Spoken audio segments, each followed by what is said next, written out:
Okay, good morning, lovely people. Here is another Up Spiral Grief with Shelley F Knight, and I'm really, really excited to introduce Shelley to you.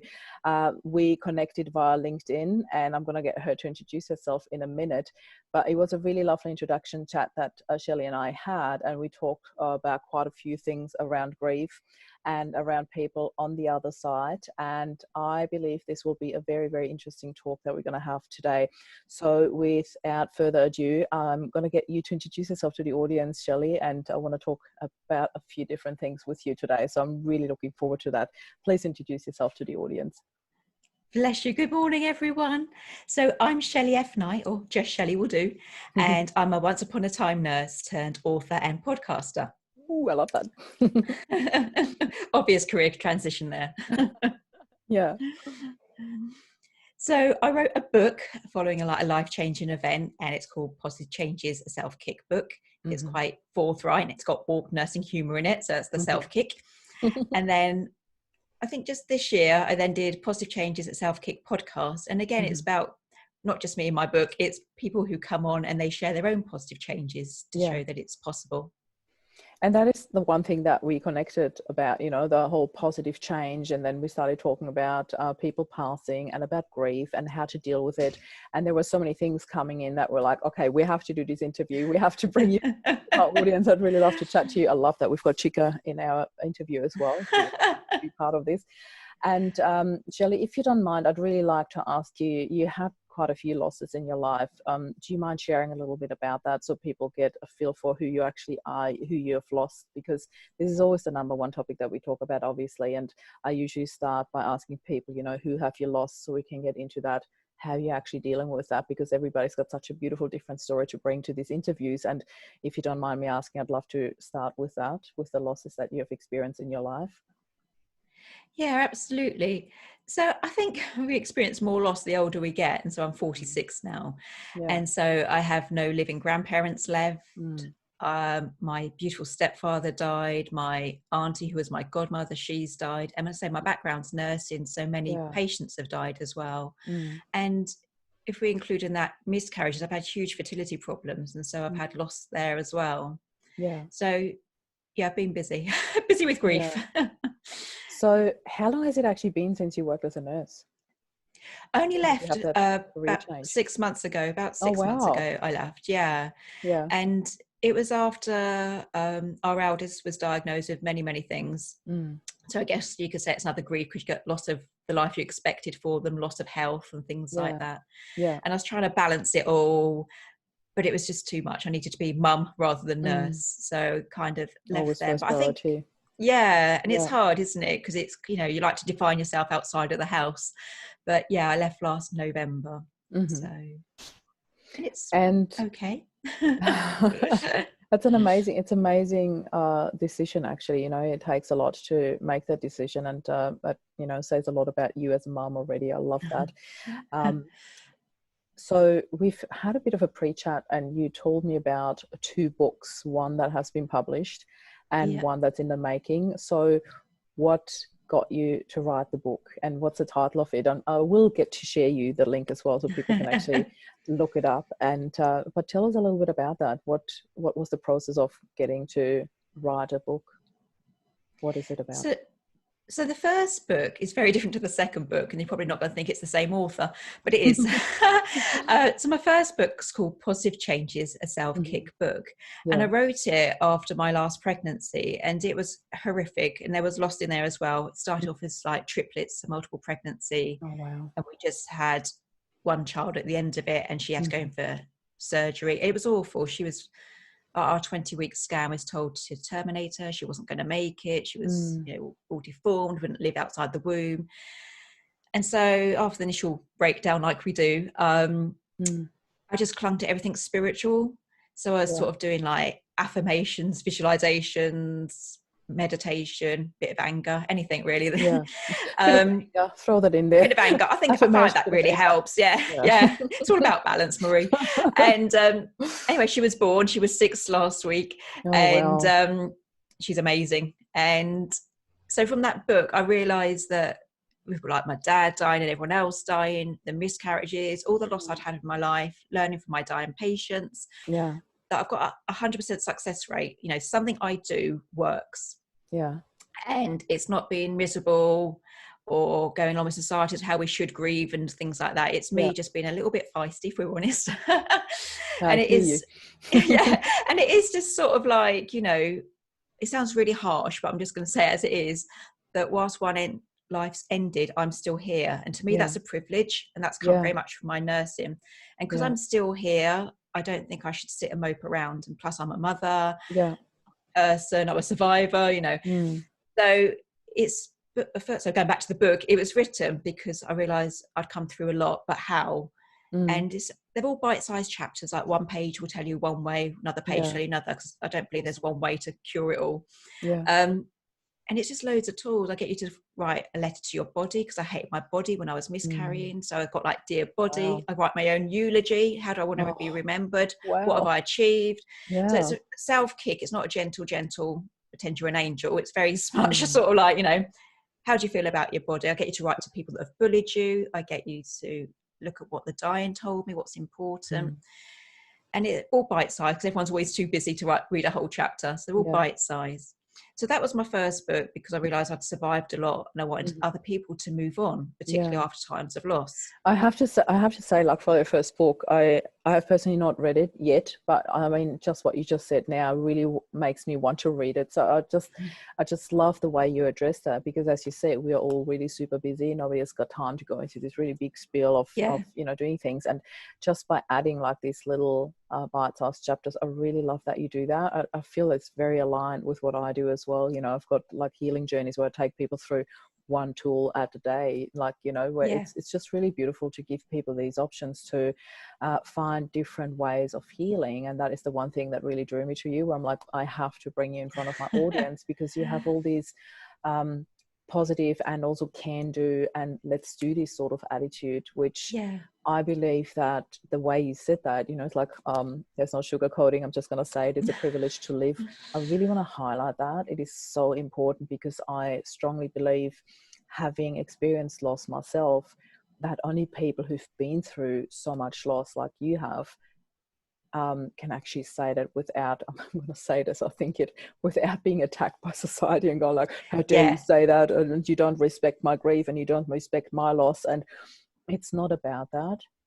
It's because you have experienced that loss, and because you know what a privilege it is to live, that you have developed this attitude of let's do this and we can do this and let's look at how we can do this, rather than giving up, because it is a privilege to live. I just needed to highlight that, because I love this so much that you say that. So yeah, I need to buy your book. I absolutely love that. But it's true.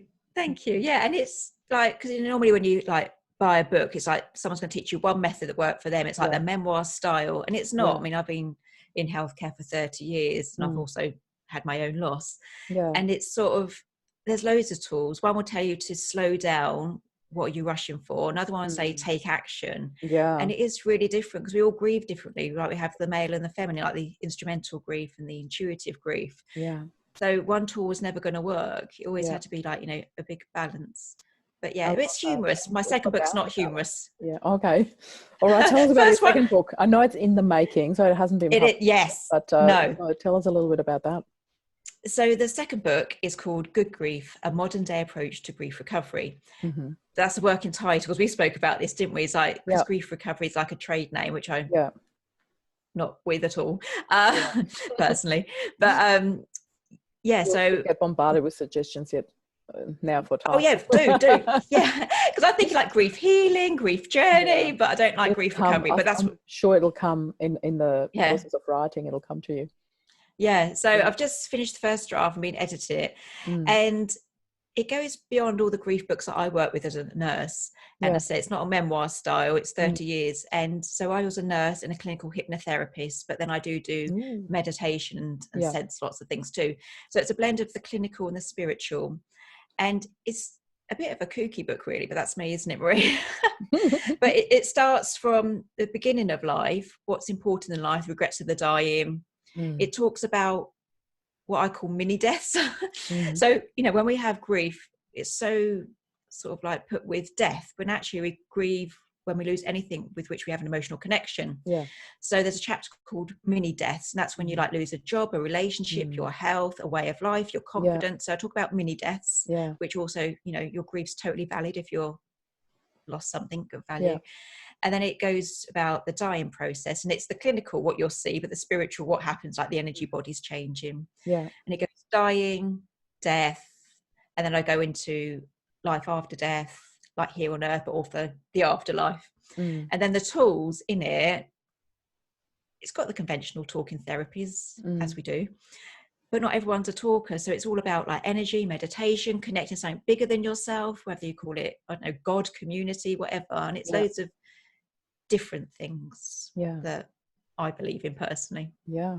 And I do too. And I also, like I always want to say when I run interviews with people that come from completely different beliefs, I love bringing you guys into my group because, and I say that you guys as if you were a tribe, but I'm just saying about people that have got quite different spiritual beliefs. I love bringing that into my group because everybody's got different spiritual beliefs, and also in my group there are people that come from completely different walks of lives and different beliefs.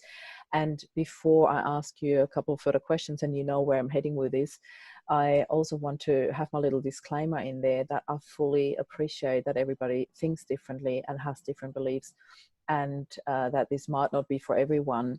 Yet there are also people who are longing for answers, or who are seeing or feeling things that they don't really know what to do with. So I asked in the pre-chat if I can talk really openly to you about this, and you were like, yep, absolutely, bring it on. So I love this, and thank you for it already.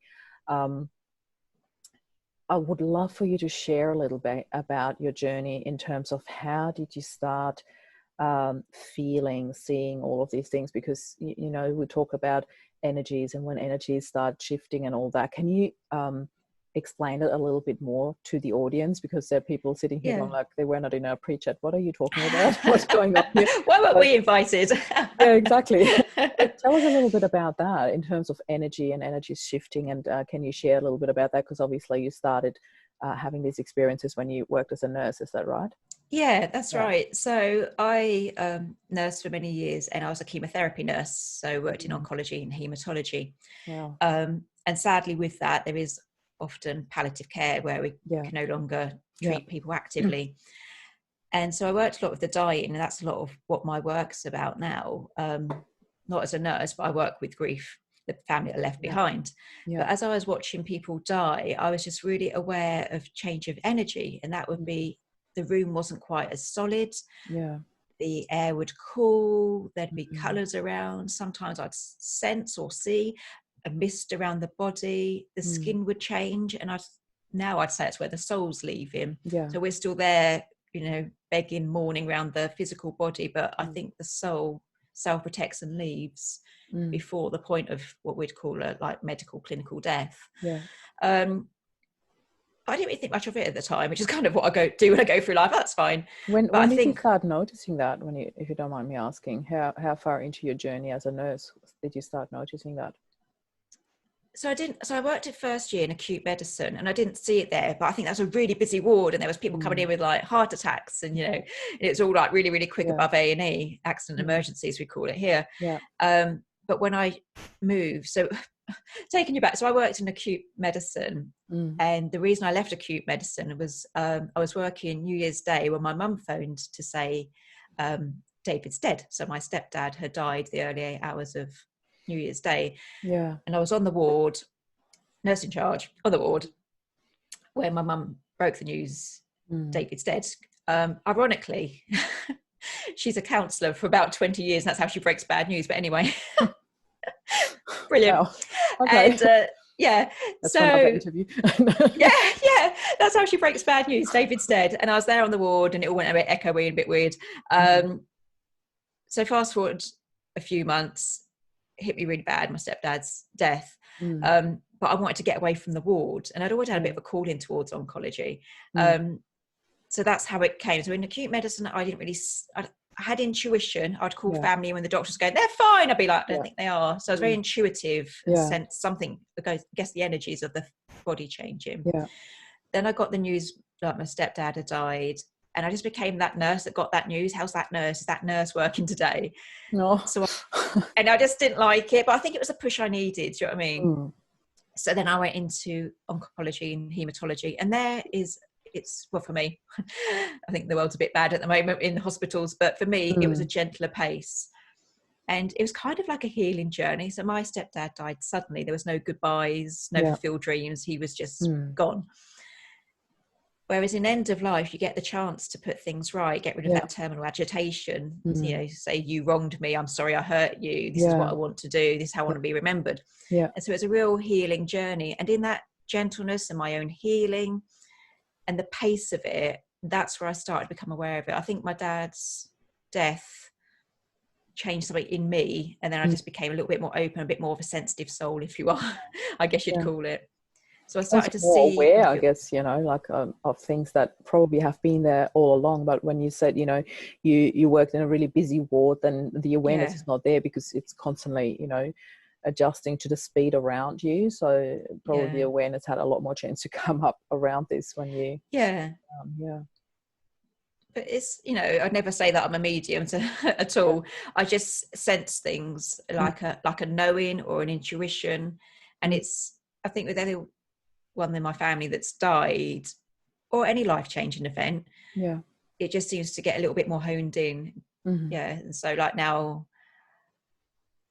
I don't have a gut feeling or a heart feeling like if something's good or bad or something's coming. I just sense it. And I didn't have that before all of my losses. So if you don't mind me asking, how did you handle that when you knew that things were about to happen, or when, you know, this the energy shifted and you felt that it was coming towards an end and you're the nurse on the ward? Like how did you handle that? How did you deal with that? How did you break the news to the family? Because obviously when you work as a nurse, you most likely not allowed to go like, look, I'm sensing this is going to happen. It's quite a careful topic really to talk about as a nurse. So how did you deal with that?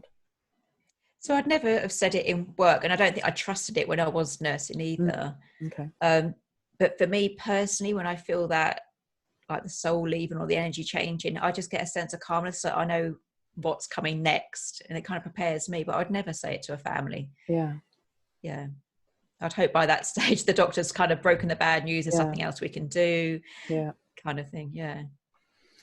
And can you share a little bit about what an impact that had in your life? Because you started, I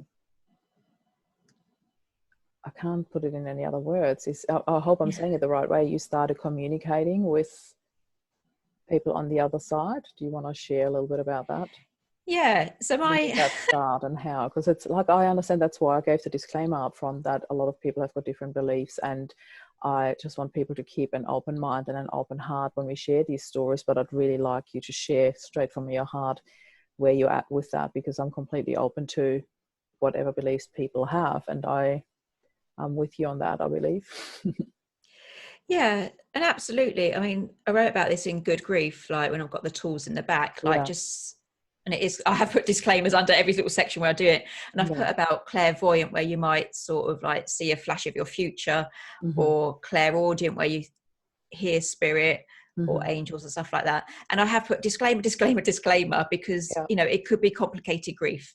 You might be hearing voices and it's not spiritual at all. You need help. And I have put that. So I know it is quite taboo to mention, because obviously, you know, grief is physical, intellectual, emotional, social, energetic, and everything. So I do speak with caution when I say that I started to sense my dad around, my stepdad around,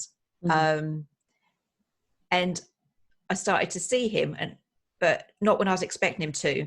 So like it happened, I was driving one night to a meditation group, and he just sat there in the seat next to me, like he would have done when I used to drive him around, kind of thing, just going like, I think I'll come with you.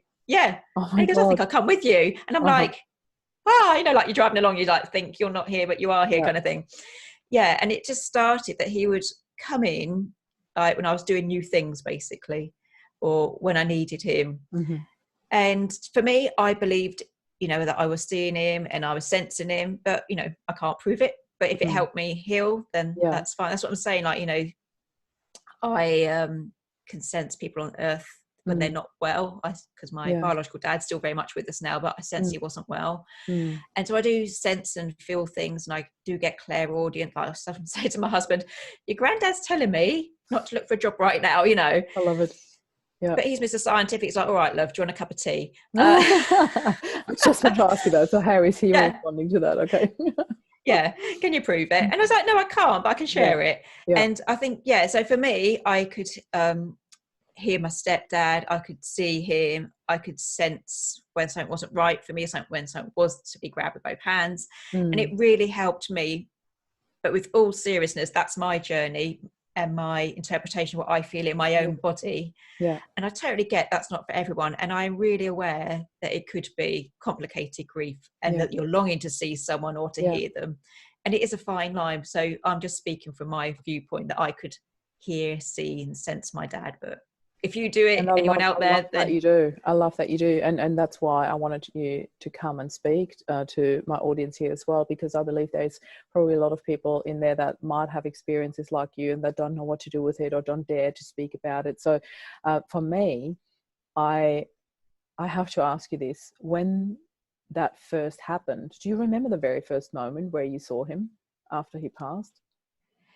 So it probably wasn't in for a year. I mean, like, I've had other things, like my grandmother died. I've had so many losses. It's just like, but when my grand died, so basically going back to my dad, he was in the car probably years after it happened, like after he passed. Wow. Years and years afterwards. So I wasn't expecting it. I kind of hadn't moved on. I was a bit rubbish for my grief, but you know, time had passed and he was there when I least expected. And he was hilarious in life, Marie. And he was hilarious that night. I think, I'll come along and do a meditation, because I used to call it hocus pocus. And I was like, really? I don't think it's really for you. And he was like, yeah, we'll have a go, you know. So did that I have to ask, did that not freak you out when all of a sudden you saw him? Because I always have this feeling like I would love to, you know, see people that have passed. Like when my dad passed, I was really longing to see him, to have a conversation with him. I was 20 when my dad passed, so it's a couple of years ago. And you know, when my husband passed, the same thing. I always hoped that there would be some way, shape or form that I could see them or communicate with them. And you kind of really want to, I guess everybody would want to have that experience of seeing or hearing them or getting messages or anything like that. But then I know that my mum, for example, told me a couple of times that she had my husband visit her, you know, after he passed, and she had these experiences for a really, really long time, ever she can remember. She could see the spirits come and visit her, and they would sit at the end of her bed, and sometimes they would really freak her out. And I feel like, wouldn't that, like, I don't know, but wouldn't that completely freak you out when you're driving the car and all of a sudden you've got like spirits sitting next to you of your dad or whoever passed away? Do you know what I mean? Isn't that? Yeah. So how did you react when that first happened? Or so I get a funny thing, like, you know, say when I was nursing, like I'd sense things in my body, it'd forewarn me that this person's going to die, and it feels like that. So it's like you can't see me because I'm behind a mic, but it's like an emotion that comes up, and it just really came into my thoughts, and then he was there. So I have that forewarning, and I get it quite a lot of like spirits around, call it what you will. I get almost like a heart arrhythmia. My heart just goes, ugh. It's quite a horrible sensation, truth be known. But my heart quivers, or I just get like a prickling, and I just know like a message is coming, or there's someone nearby. So I had that, and then I saw him. But what I love about it, I mean, him and my auntie, that they used to call it hocus pocus, and here he is kind of thing. Yeah, but it can be scary. And I mean, I haven't sensed him around for ages, and I've got quite a lot going on in my life at the moment. You know, you can always go like, come on, I need you. And he obviously doesn't agree, or he's evolving somewhere out there. But, you know, sometimes we just long for them to come. And they don't. And other times, like when you're driving a car, they just pop in. Which is amazing, because I thought that often that, you know, in particular, shortly after my husband passed, there were a lot of things where I thought, oh my God, can you just, you know, come here and I can have a chat to you about this. And of course it didn't happen, but I just sometimes thought, what if, you know, in particular thinking about my mother-in-law, and when she told me these things, I thought, oh my God, imagine, like literally imagine I'd be here all by myself in my bedroom, and I wake up and he would be just sitting there. I think I would completely freak out, as much as you kind of hope for that or wish for it, but I think it would really freak me out, I have to be honest. And I I still think it's an amazing blessing, you know, when you are able to see people that have passed and to receive messages. And as I said, I totally understand that there are people out there who think it's absolutely bollocks and it's not true, and other people that it goes against their beliefs or religion or spiritual beliefs or whatever. And then there are people out there who have the same experiences and didn't know what to do with it. So I want to honor all of that and say, you know, whatever happens to you, it's your own truth, and how you deal with it and how you live with that. It's really, really beautiful. I love that you don't force that on anybody else. No. Really, it really speaks for you, but also that you see it as a gift, and that you're able to, you know, talk about that with us. I think that is really beautiful. So I really want to thank you for that. I would also like to ask you, I know you said you're not a medium, and we talk about this whole topic of clairvoyance, and that it's sometimes there's a bit of a, you know, shenanigan around that word, and it's quite commercial, and you said you don't see yourself as such, and I appreciate that.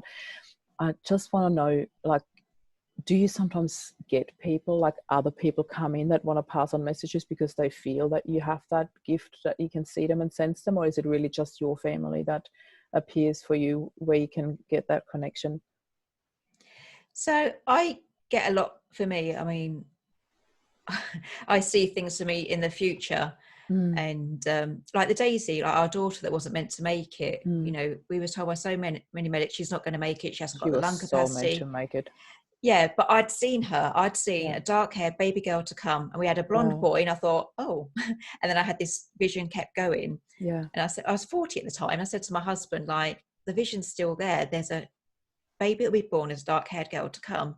And then we got given all this bad news. So I trusted the vision. It's not as easy as that. I nearly had a breakdown, but trusted the vision of this dark-haired girl to come. And she did. She's 6 now. So I do get visions, but it's mostly for me. But with that said, I was doing one card readings a month or so ago.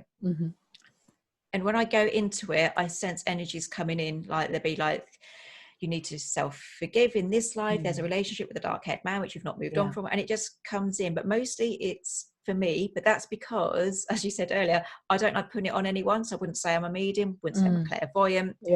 Just say I'm an intuitive card reader, maybe. But I use it to guide me through my life and my husband. And I don't do it beyond that. So you've got 2 living children, is that 4? Right? Got 4. Oh my God. How did I miss 2? So I know about your eldest, your son, and then your youngest, your daughter. So are there 2 in between? Yeah. Okay. Wow. How old are they now? They're all having birthdays, bear with. So they're roughly 14, 9, 7 and 6. Wow. That's amazing. And I know this is a really touchy-feely subject. I'd love to ask you still. It's because you mentioned you had quite a few miscarriages. Were you able to receive messages from these babies that you have lost before, during, or after that loss? So yes and no. So I've had 11 pregnancies, many of them multiple, but we've only got 4 children. And I think, like with any grief, people think they're saying the right thing. Like, you know, when we were miscarrying or when we was having a child, people would say, like, you know, little jovial things like, oh, do you know what causes it yet? You've got a lot of kids, or things like that. And if we miscarry, they'll just say things like, oh, well, keep trying, you've done it before. And it's quite a callous, but we've had 11, and I think you always remember that. And I've had to do a lot of work on me, really, because I didn't have a great relationship with my body, because I thought, you know, I'm female, it's my right kind of thing, and you're not working. And I've had to, like, I think I've had the energies of them left with me, because as well as nursing and clinical hypnotherapy, I'm a past life regressionist. And as I was being regressed, I still had the energies of my pregnancies there, and it's all been very deep and spooky. It's amazing. But it's only one child. So I was pregnant when my stepdad died, but I didn't know. And that's the only child I can see. Oh no, there's 2 actually. There's a blonde-haired boy and a dark-haired boy. And the dark-haired boy will come in and lay beside me if life's about to be really shite. Oh wow. So when life's about to be really shite, so thankfully don't see him that often, but when I was having but he will lay beside me in my bed when something awful was about to happen. So he lay down beside me before I realised I was miscarrying around 10 weeks. He just laid beside me. Yeah. And that was a miscarriage, where you don't have any bleeding, your body still thinks you're pregnant, but the baby's died inside. Yeah. And he laid down. I thought, oh, it's just nice to see you, kind of thing. And I was like, then I come to realize he came recently, and now my dad's been diagnosed with a life-limiting illness. So the eldest son, he comes in to warn me, like, careful, mum, you know, who's going to hit the fan? Yeah. And there's a blonde-haired one who's was the one that was like 10 weeks when we lost him. And sometimes I see him, but I don't see any others. No. There'd be about 7 or more around. But I say I've done a lot of energy work, a lot of regression work, a lot of body healing. But yeah. Can you tell us a little bit more about that body healing? I think that is a really, really interesting topic to talk about as well. Do you want to share a little bit about that, what you have done? Yeah, so I did clinical hypnotherapy, not to help people stop smoking. I'm far more like delving in deep than that. I did it just purely to become a past life regressionist. And to be a past life regressionist, you have to go back and clear out all your crap, for want of a better term. And you have to go back to all the lives. So went back into my mum's womb. I went back to life between life. Like, why did I choose this life? And bizarrely or not, I chose to experience in love and loss, which I think I've hit my quota now, Marie, if I'm honest. Okay. I've got the gist. Yeah. Okay. Yeah. I'll learn that lesson next. Yeah, I've got that one. I went that one. Yeah, a lot of love lost. So I kept being regressed back and back and back. And there's a lot of past lives where I'd had like deformed babies or miscarried or sustained injuries to my stomach and like my parts.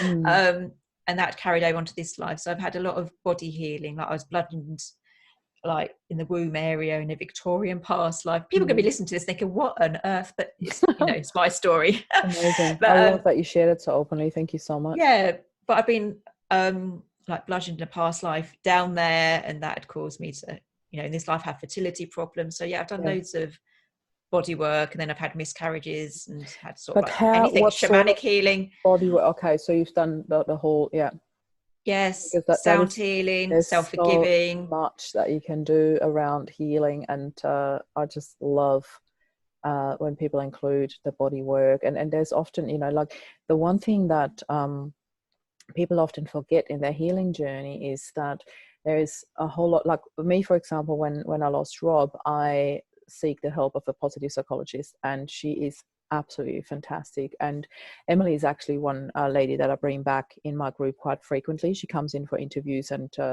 she first supported me in my healing journey. Then I went on to start the movement, and then I brought her back and said, do you want to come and join me for some interviews? And we discussed topics very, very openly, which I really, really love. How she's been part of my journey in very different levels for quite some time now. And I have also come to the conclusion that there's always through my own experience, way before I lost Rob. Like, I lost my dad when I was 20, as I mentioned before. So there's a cellular memory that stays back. When you lose somebody, your body remembers trauma, and your cells remember trauma for a whole lot longer than you actually consciously think about. And the thinking stops, but the reactions are still there. It's like in your subconscious, it's in your cells. And I believe that all that needs to be part of your healing journey, that you really need to look into doing some body work, doing some cell memory work, doing some everything that you did. Again, it comes back to your beliefs, because I've done quite a few shamanic healing journeys as well throughout my life. That was way before I started loving life after loss. And I'm not bringing that into this journey because I feel this journey is very different. And as I said, I love bringing people from different beliefs into the group. Yet I'm making a big effort not to promote any of those areas, because I believe that people need to choose themselves what speaks to them. So I really make an effort to not promote one over the other, but I believe that all of it needs to be part of the healing journey, as in, your mind, your conscious mind, your subconscious mind, your body memory, the cellular memory, all of these things need to be healed, and everybody needs to find whatever works for them. And I'm just here to really provide a platform where everybody can come in and share, and everybody can come in and go like, I need help with this, can you talk to me about that, and how does this work? And I believe that the right people will watch your interview right now and go like, oh my God, I need to talk to this. Don't worry, everyone. I will get Shelley to share her link so you can connect with her, so you can follow her page, you can buy her book, whatever you want to. And I'd really like to put that out there for people to be able to connect to you. So, yeah, what have we not covered yet? I feel like there's still so much to cover, and at the same time, it's like, oh, but still. I was just going to say about the body. I said that yes, Good Grief's a bit of a different grief book, and it does go on about, and it draws on the past life regression, where we were taught that everything you go through in life has like an emotional memory, but also a body memory. Yeah. And so whether it's like a few years ago, my husband's best friend's dad died, and I was absolutely bereft at the funeral. I could not stop crying. And then you get that guilt, that little niggle that says, it's not your dad. Why are you so upset? But it is that what you talk about, the energy. So when you've gone through something, whether it's past life or this life, there's that emotional resonance that goes through it. Oh, absolutely. And so, it is in my book, we're saying like, sometimes you're experiencing double grief. You think, why am I like this? And, you know, I write quite openly. I did an article recently about the amount of grief through coronavirus, because we sort of got the loss of like normal life, the loss of not being able to buy our dying loved ones, the actual death itself of the loved ones. Even people who've had coronavirus feel immense sense of grief symptoms, which I find fascinating. You know, it's all very grief and that, but there is a lot of energy, and it is in the body. So like I said, like my past life with my fertility and things like that, but I do believe we carry things forward. I wrote the most bizarre article once, but as a writer you can write what you like just to get it out there. And when we got our dog, believe it or not, she wasn't the first dog we wanted one before, and we went to pick the dog up, went to pay the deposit, and the man goes, I've already sold it. And the simple act of wanting to have a dog, but then the man had sold it, really brought up my miscarriages, because to me it's something I thought was going to come to fruition, and it didn't. I expected to have a dog, I expected to have a child, and that was taken away from me. And it is that bring up so much emotion. It's sometimes in life you're going through grief and you're thinking, oh God, I'm crying too much, I'm so sad, I'm so angry, but it's not what you're going through now, it's what the body remembers. It's that emotion, you know, whether it's past life, this life. And so grief can be really difficult, because you start questioning yourself, don't you? Like, why am I crying so much? You know, and it's something often unrelated. But it's also beautiful, like when that does happen, to allow yourself to actually dig deeper, or to sit with that part and go like, okay, what did that actually trigger within me? Because it was obviously not just about a dog that was sold to somebody else that you were supposed to get. It's like triggering something a lot deeper, and you know, in your case it was something very deep, and had quite a lot of reason to be sad. So it's really beautiful when you experience something in life, when triggers come up. And so often people go like, oh, for goodness sake, I can't stop crying, and why on earth is this happening? And I always say, be patient to yourself, be kind to yourself, allow that part to come in, because obviously this part is coming back in to be healed, to be heard, to be seen, to be acknowledged, like, but at the end of the day, always to be healed, you know. And the first step for me is always like, just hear it, acknowledge it, let it in, allow it to come, to bring the message. The trick in the grieving process is always not to hang on to it and to stay stuck in that suffering, in the pain, in that feeling that makes you really uncomfortable, and to relive that loss over and over and over again. It's there to be seen and heard and acknowledged and healed. That is always, you know, the end effect is always the being healed part. And some of those parts can be really old because they might have not been seen for a really long time. And I feel that it's really, really important for people to acknowledge and allow that. Is my favorite word again, allowing. Surrender. I like surrender. Yes. Yeah, there are quite a few favorite ones: acknowledgement, allowing, healing. So now I've lost my train of thoughts what we wanted to talk about before, but I love that we're getting through all these little things that come up that are obviously so important to be mentioned here. I would love for you, I'd love to ask you, when people do get sensations like that, when they feel, hear things, see things even that they can't explain, what would your message be to them? Have you got any word of advice to people that this experience is completely new to? how to deal with it or who to go to when they don't know how to explain it? Yeah, so again, it's the disclaimer. Yeah. Obviously the disclaimer, make sure it's not complicated grief and you're not sort of like hallucinating or, you know, I think it's like I knew that my stepdad had died. There was absolutely no, but if you're in complicated grief, you're not there, are you? You're still thinking they're very much here. So that's my disclaimer. But if you are sensing, seeing, knowing, and it's not just your body, it could be sort of like picture frames moving, finding feathers and coins, all these little signs of loved ones, or that scent that comes through, like something they used to cook, like garlic or cigarette smoke. You know, I totally believe it is them using their newfound energy in a different way to communicate with us. And I would, as you say, sit with it, journal on it. I create a little sacred place. So in my office, it's all very like desk and lamp, but then it's crystals and books down one side. And it is just creating a little place you go to. So mine's just got like a picture of a guru, crystals and a candle. And for just like 10 minutes a day, I'll just sit peacefully there and just let things come like an energy. And it might be a guide, it might be your loved ones, it might be your inner voice, and just see what comes. Again, a bit like when I worked on the wall, we can't hear when we're busy, when we're refusing to stop and listen to ourselves. But journaling's really good. Just sit and write things down, you know, and if you can't write, just doodle, because that triggers something in the brain. Just doodle on a page, journal, focus on a candle flame, shuffle cards, you know, just really listen to what's there, because, you know, if it is a loved one trying to communicate with you, it's just as hard for them. But when you're busy or going, no, hello, you know, but you know, raise the vibrations, sing a song, play a song. You know, I find Mother Earth really healing, so I'll go out and stand barefoot on the grass or listen to the wind in the trees. I always suggest stand barefoot in the grass, ground yourself, connect. But you do get, you know, because it doesn't have to be a loved one or an angel or spirit, it can just be your inner voice. And I think when I'm outside and the wind's blowing, I become of an awareness, a message, or I just literally blowing the cobwebs away so I can start again. So just allowing time, you know, and people always say, oh, I haven't got time to do that. And I always think, you know, just a 5-minute meditation or 10-minute, you know, just allow things to come. Which I know is hard.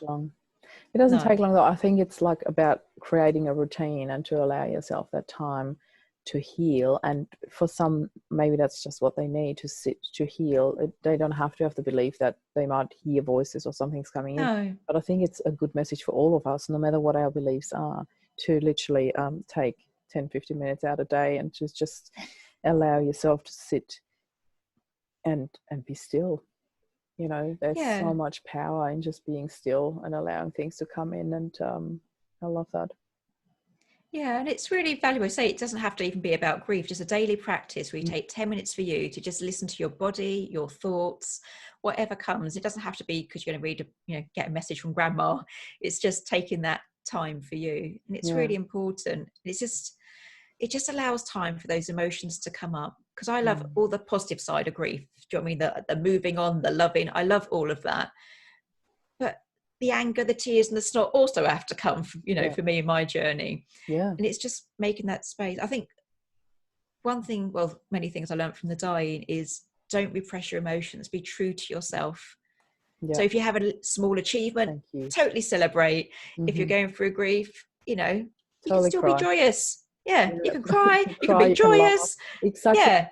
Allowing all of it in, that I'm always very big about, to not think just because, under huge quotation marks, just because you have lost someone, that you just have to cry now. You are allowed to be happy. You are allowed to experience joy again. Before, during, after loss, you are always allowed to experience joy. And that is my big mission with this whole movement of loving love after loss, that you're allowed to have that back in your life, and don't just have to fall apart and cry and be miserable for the rest of your life just because I'm a widow. I became a widow at 45. My life was so not over then.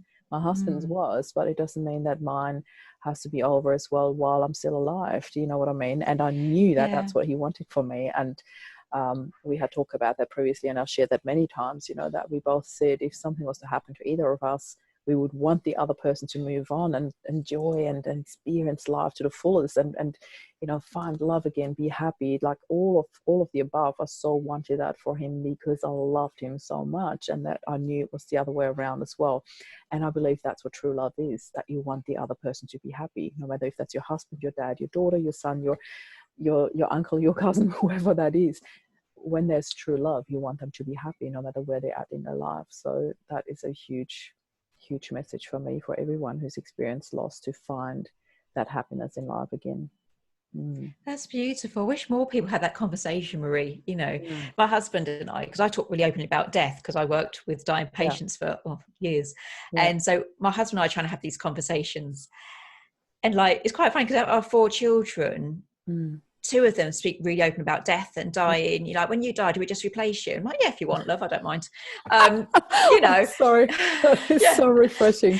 I shouldn't laugh. It's just, no, they do though. I'm just like, yeah, go on then. Like I said to my husband, like, when I die, you know, carry on living, you know, he's going, I'm just going to be miserable. It's like, no, that's predetermined. You don't have to be miserable. I know I'm awesome, but you know, someone else could be awesome too, you know. And he just won't have that conversation. And we always have this thing, it's like, can I go first? And he's like, no. And he always says that he should go first because I'll probably still be able to communicate with him.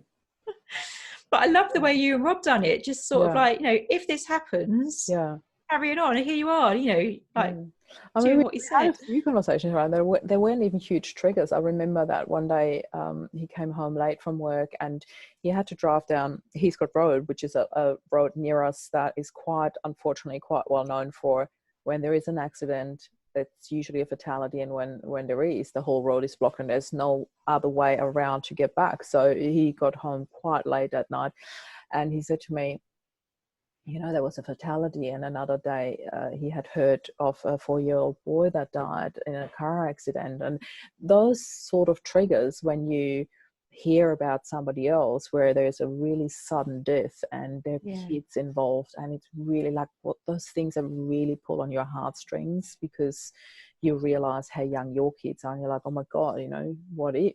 And you do think about that, what if? It's not that it's an ongoing thing and that you constantly live in fear, but those things come up with situations like that and they trigger those what if conversations. And we were always like, I would want you to be happy again. I would want you to take life by the horns and like really do something about that. And honestly, like when we had these chats, I always thought it was theory. You never think that it really does. And he was 45. Our boys were 8 and 10. I really had no idea when we had these conversations that it would happen. But saying that, when he did leave, I believe that all 3 of us had this weird feeling of something's about to happen, and we never talk about it, the 3 of us together, till ages later. And it's actually something that I've never shared with this group, but I will share it now because I feel it's quite suitable with what we talked about. I've shared my feeling of I feel that something happened to him because I was the one who alarmed the hotel where he actually passed and sent somebody up to his room to check on him. And I said to them, check in the shower. I had this vision of him collapsing in the shower, and that's where they found him. So I had the vision. I knew something had happened, but I didn't want it to be true, so I didn't buy into it. What I didn't realize till only literally about 1 or 2 weeks ago is that my little one, who was 8 at the time, had a feeling as well. He never told me this. And then about 2 weeks ago, because he came up to my husband's second passing day, so he had a cry and he shared that to me. He said, Mum, do you know the day we went to the station? And I knew what day he meant because we walked him to the station when he caught a train to the airport to fly out on a business trip. And all 3 of us walked him to the station because it happened to be a Sunday. And he said, I didn't want Daddy to leave because I knew something really bad was about to happen. And I was like, he never told me that. He never shared that with me, but he cried, and he often cried when my husband left. So I did not really think differently about it, although I felt something was different. Again, I just didn't want to buy into it. And my older one, that day, he was 10 at the time, he never cried when my husband left. He was, you know, the grown up, and he probably, you know, he worked differently with it, but he cried when he left. And I remember thinking, that is just horrible. There's something going on. Flynn never cries when he leaves. And I just really felt there's something different. I took photos of them at the station. I took photos of the train leaving. I'm like, you're going nuts, Marie. Just stop this. Don't buy into this vision. This is not going to happen. And it did.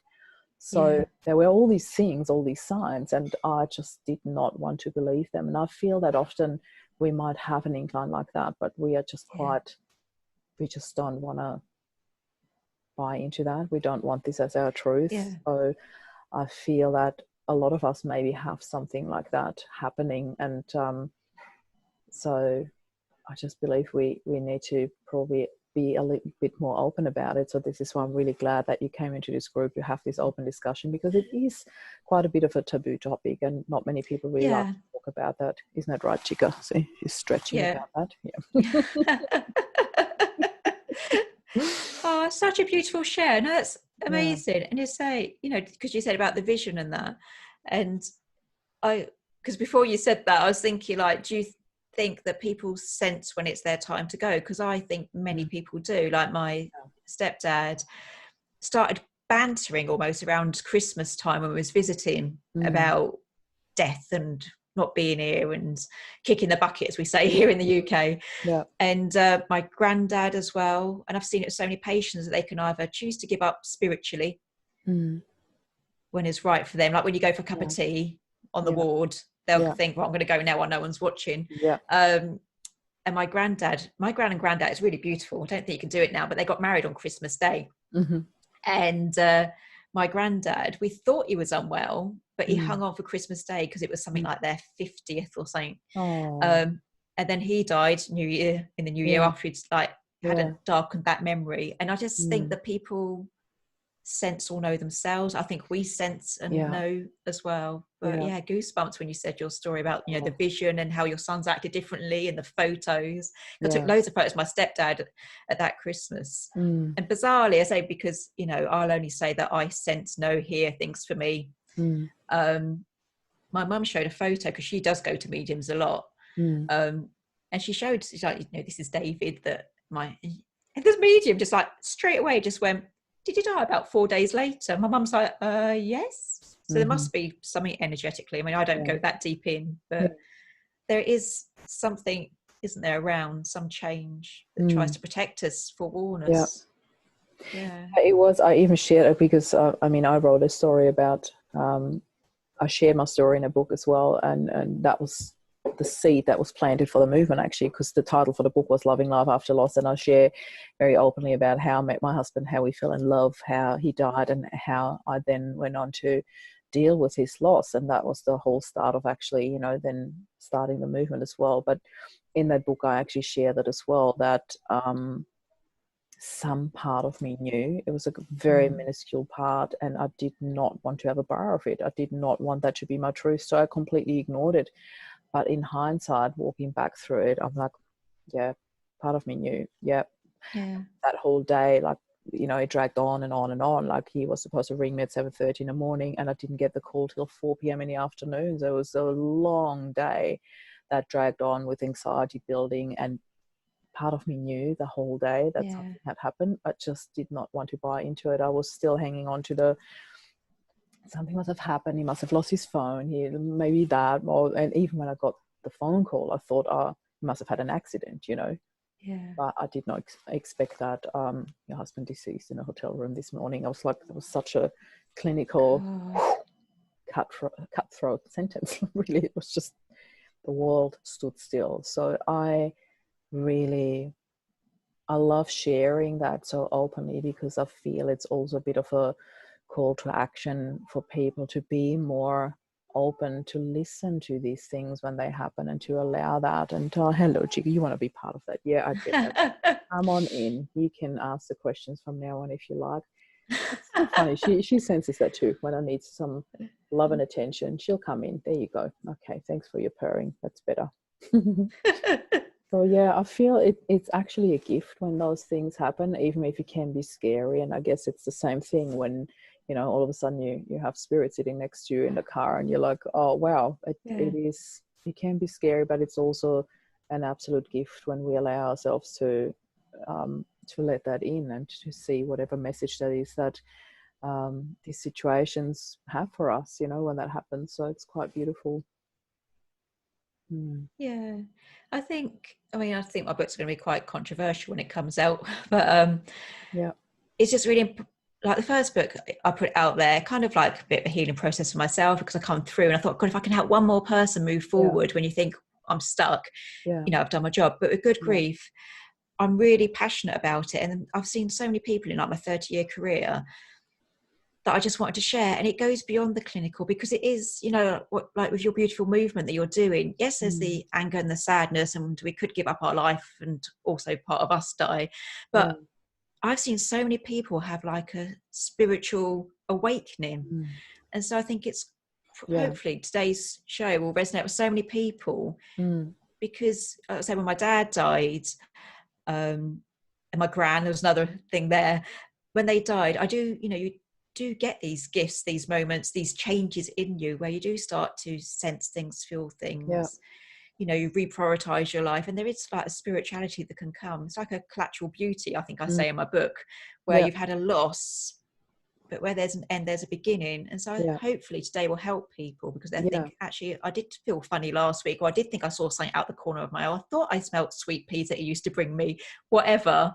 So hopefully it will help people, because, you know, when you're going through grief, you think you're going mad anyway, don't you? Was it just me? No, you have your moments. Yep, I totally agree. And you get that, like that grief brain. You think, am I going mad? Did I smell that? Did I see that? Did I sense that? Do I want to think that? So hopefully, you know, people will know that can just be a new part of them awakening, or reawakening. Maybe we've just shut it down with, you know, teachers and parents and things over the years. Yeah, I believe so too. I think that kids are a lot more intuitive and a lot more spiritually open to anything and everything that's happening around them. And, you know, through society, teachers, parents, you know, when you become an adult, you start questioning things more, etc. Like it starts shutting down, or people start shutting it down for you. And it's more and more suppressed. And I know, like, I had this talk to my sister, like it took us till we were, oh my God, definitely late 30s, if not early 40s probably, that I remember we had this conversation sitting outside on the deck in this very house when she came to Australia to visit me, because I was born and raised in Austria and Germany, but different story. We were sitting out on the deck, and all of a sudden we have this conversation about auras and all the things that she has seen in her childhood and gifts that she had since her childhood that I never knew about her. So I'm explaining things that I have seen and things that happen in my life, and, you know, where I thought, and she started to explain to me what they meant, and things that I couldn't even explain because I had never really dealt with it on such a deep level like she had, and I didn't know that about her.